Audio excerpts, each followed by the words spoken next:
Continuing on by returning to the start, LEGO Star Wars. The genesis of this massive block of licensed LEGO titles by Traveler's Tales, and an extremely quaint game in comparison to Skywalker Saga, which I discussed fairly recently. LEGO Star Wars released in March of 2005, notable as it predates one of the films it adapts, Episode 3 Revenge of the Sith, by about 2 months, which is what enticed me to it as a kid. A preview of what I was sure would be a wonderful motion picture. The game released on all 3 major consoles, Xbox, PS2, and GameCube. All the GameCube port came out in October, after the third movie, as well as PC and Game Boy Advance, although that last one is a story for another time. The game adapts the first 3 Star Wars films, a chronological first 3, Episode 1 The Phantom Menace, Episode 2 Attack of the Clones, and of course Episode 3 Revenge of the Sith, but uses a more comedic tone without dialogue to convey roughly the same story, while keying in on major story beats as the levels to play through. LEGO Star Wars plays out as a fairly standard 3D platform. Levels are comprised of semi-open and explorable, but largely linear paths that lead from one end to another, populated with small puzzles, platforming challenges, and fodder enemies. For anyone above like 6, the game is a cakewalk, although it's certainly charming. Enemies put up little resistance and most die in one hit, and the only punishment for death or falling in a pit is dropping studs on the ground, currency for buying characters and cheats. And even then, it's pretty easy to recover most of it. A good portion of what makes the game endearing is its cast of characters, with just under 60 who are mixed and matched in levels with different abilities to help progress through them. Jedi can use the Force to interact with objects in the environment, usually stacking stuff or opening stuff, but also use lightsabers for combat, although it's notable that the Force stuff in this game is really kind of linear. Sometimes you have to move things in the correct order, but you have no control over where they're moved. Sith do the same, but can lift special Sith-only Force objects. Gunners can also fight enemies at a distance and use their grappling hook at certain points to reach higher areas. Small characters can crawl through vents, but can't attack. High jumpers jump high. Astromechs like R2-D2 can hover long distances over gaps and have certain doors they can open, and protocol droids like C-3PO are miserably slow and useless but can open their own type of doors. These cover all the characters needed for story progression, and in most stages you'll have a mixture of 2 to 4 of these to uniquely assist each other, with a fairly obvious intent that this game is meant to be played in co-op.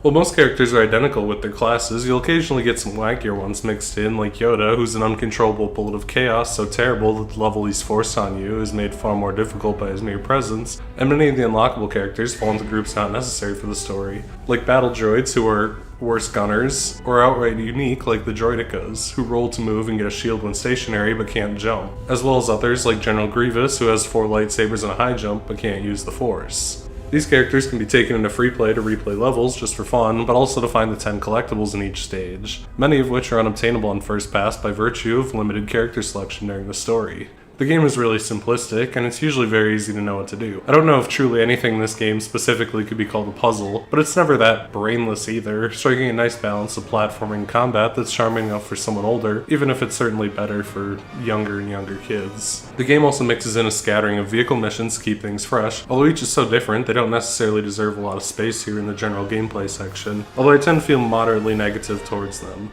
The real charm of the game comes from the presentation. The characters are plenty charming LEGO versions of themselves, but so too are the vehicles and other interactable elements made of LEGOs. In contrast, environments are diorama versions of how they appeared in the movies, simplistic and scaled down but not made of LEGO. And while this could potentially be jarring, I think there's a sort of playset charm to the whole thing.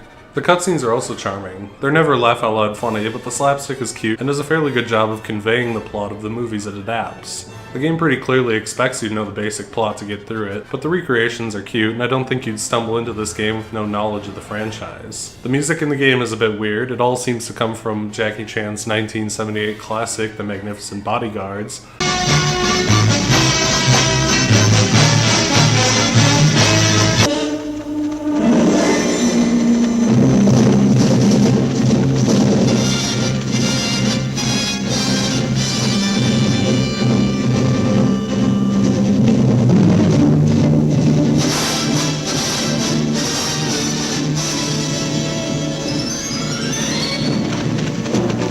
And due to that, it'll make this video unmonetizable. In all seriousness, it's the Star Wars soundtrack, it's great, it's used well, and it's not made for this game, so, you know, it's music from the movies.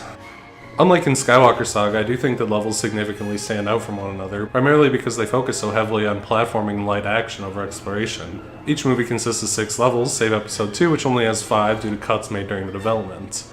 From the beginning of the game, only the first stage of the Phantom Menace is available, with stage 2 of that game and the first stages of both later movies, unlocking after, allowing it to serve as the sole tutorial level without having to turn every first stage into a slog in case the player tries something funny. The Trade Federation ship served nicely as a tutorial anyway. It's flat and straightforward, and while mostly relying on battle droids as enemies, who are frail and useless, also introduces the most complex enemy in the game, the Droideka, whose shield makes it harder to deal with, although Jedi don't really struggle with it because of the ground slam.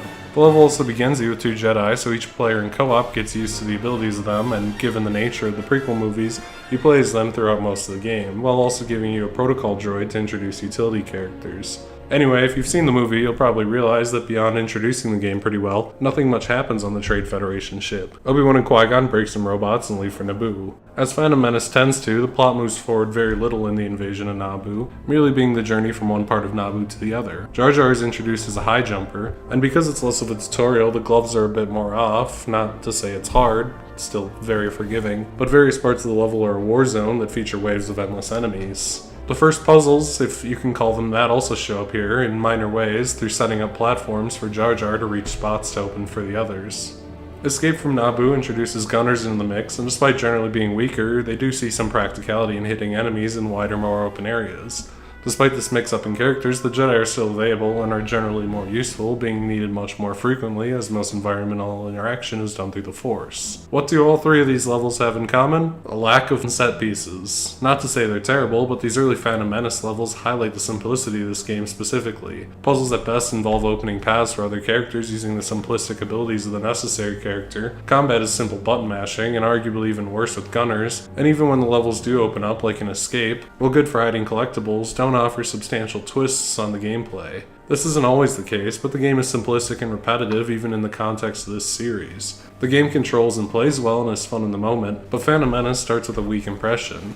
As a kid, the Mos Espa pod race level blew my mind, and it's still a decent if janky alternate gameplay style. The pod race is on rails, with the pod racer moving forward at all times and only giving control over steering it. It's fast-paced and exciting and controls very smoothly in single player.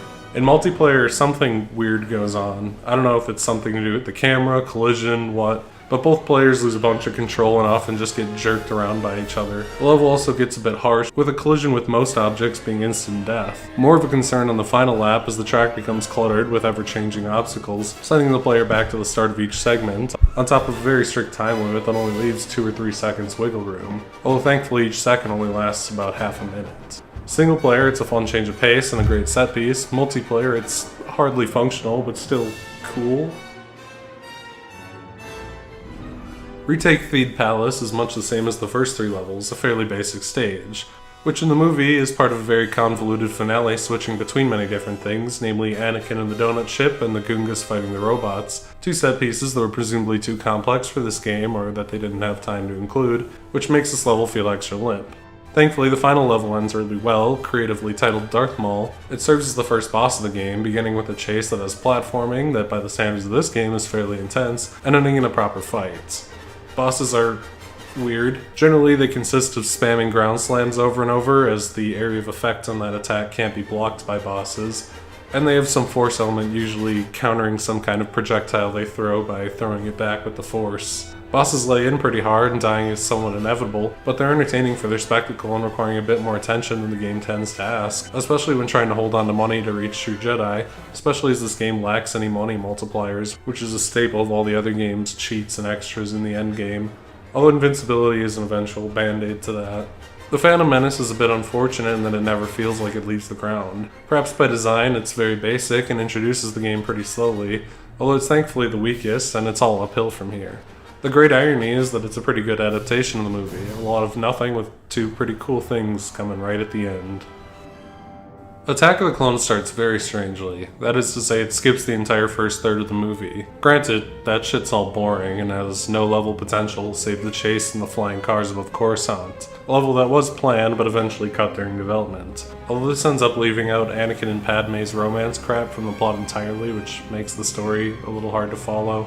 the assassination attempt, why Obi-Wan is looking for Jango, and skipping all that just takes us directly to Discovery on Kamino. Unlike the fairly dull forests and buildings of Phantom Menace, Kamino's exterior segments are really cool to look at. Unfortunately, this is an Obi-Wan and R4 level. In co-op especially, one player gets the short end of the stick with the slow, useless character, forced to plod behind the dude with the lightsaber opening doors, and they try to make it not miserable with some standing on buttons and gliding stuff, but it's just kinda bad for one dude. Granted, the level takes a fairly mundane segment of the movie and makes a good level out of it for the Jedi player, with decent platforming on the bridge and especially the boss fight with Jango at the end, forcing his missiles back at him or deflecting his bullets as he runs away, which is far and away the most engaging a boss gets in this game. Even R4 is given a pity task in being able to activate turrets to distract Boba Fett's ship, which also fires at Obi-Wan during the fight, which makes, despite the weirdness, this level one of the strongest in the game, if you have a little brother to control the robot or something.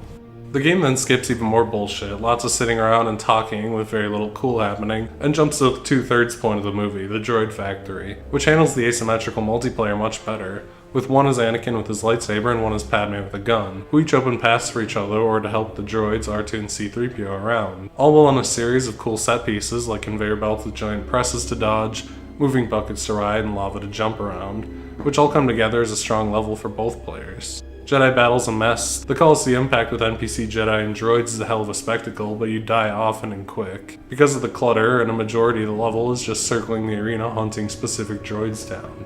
The Jango fight is the same as before, but in a more cluttered arena, and the presence of Gun heavily shuts him down, as unlike Saber characters, he has no recourse to block bullets. That said, the level is a fun spectacle despite being generally messy. Gunship Cavalry serves as the vehicle level for Attack of the Clones. It's awful. A scrolling shooter would be fine, but immediately the awkward isometric angle makes precision difficult, dodging the constant pits and obstacles of pain, and the general speed of the level makes it generally a frustrating experience of just needing to know what's ahead of you to properly get around it. It's an extremely dumb and tedious level that ruins a fairly decent streak.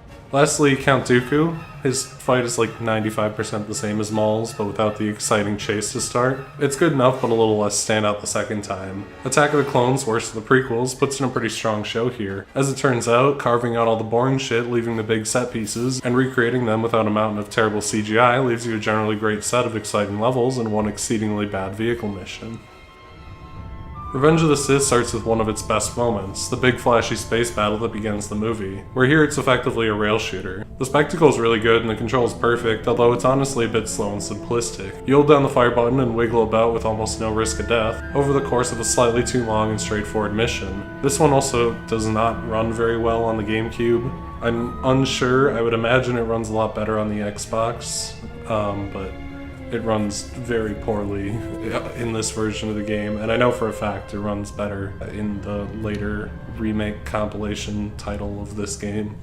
The first proper mission is a good start though. The Invisible Hand is a surprisingly action-packed level. The Dooku rematch is whatever, but after the ship is tipped over, there's some cool segments with a brief chase, as well as a new enemy in Grievous's bodyguards who take multiple hits and wield staffs that work effectively as lightsabers. Despite being fairly straightforward, it manages to keep a better energy than the Phantom Menace did in its early levels. Sadly, the General Grievous level is pretty lame. A really simple boss fight where Obi-Wan does the heavy lifting while the other player, using the clone Commander Cody, exists only to help solve puzzles to return Grievous to the arena whenever he leaves, leaving them out in the cold for most of the fairly basic fight as Grievous lacks the Force or any interesting gimmicks. A shame that such a cool character conceptually gets the briefest and weakest fights.